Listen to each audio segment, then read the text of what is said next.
Warsaw hosts the longest continuous running Veterans Day celebration in the United States, started in 1921 by Henry L. Stevens.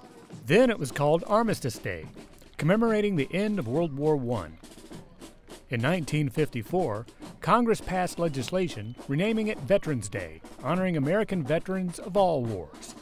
We've never missed a year regardless of weather, sleet, snow. We're better than the post office. You'll find street vendors, a kids' play area, and more, including barbecue at the fire department. But the day's events begin with the memorial service, followed soon after by the parade. I can remember coming up as a youngster. The only thing in that parade, and it seemed like it went on forever, was nothing but military. Had the shiniest helmets on I'd ever seen in my life. And the parade probably runs almost a full mile. And it's a long parade. And remember the tanks and all the weaponry, and it was all on display afterwards. And now it's kind of hard to get it because sequester. I think that's the word everybody's using now instead of budget cuts. But we're hoping as things improve, that does come back. Despite economic ups and downs, one thing that remains steadfast is the respect and recognition afforded to veterans, as evident at the Duplin County Memorial Veterans Museum. I call it a house of memories more than a museum. Some people say, okay, they're artifacts, they're pictures, they're clothing, what have you. It's memories that a family has of a loved one that served our country.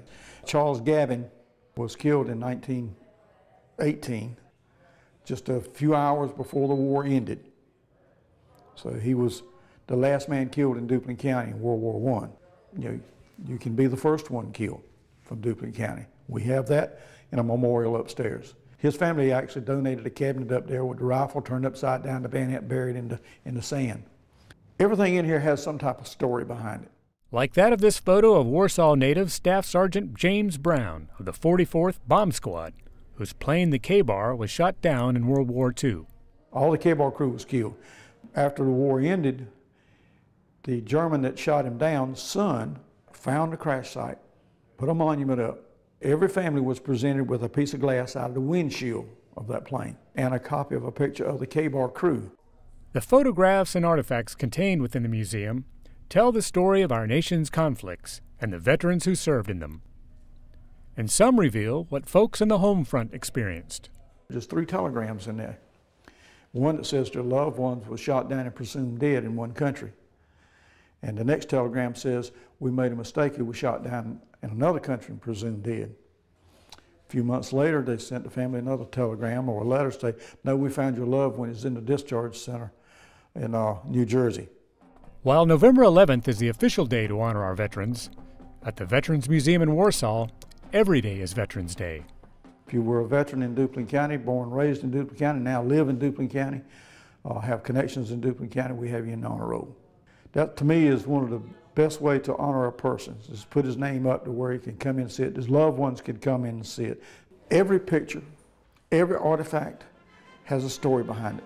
And I'll have people come in and visit and say, that's my granddaddy's, and tell me a little story behind it. I like to say sometimes, instead of a curator, I'm a storyteller.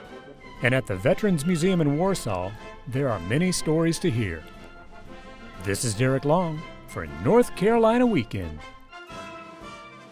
The 94th Veterans Day celebration in Warsaw is Saturday, November 8th. The parade begins at 11 a.m.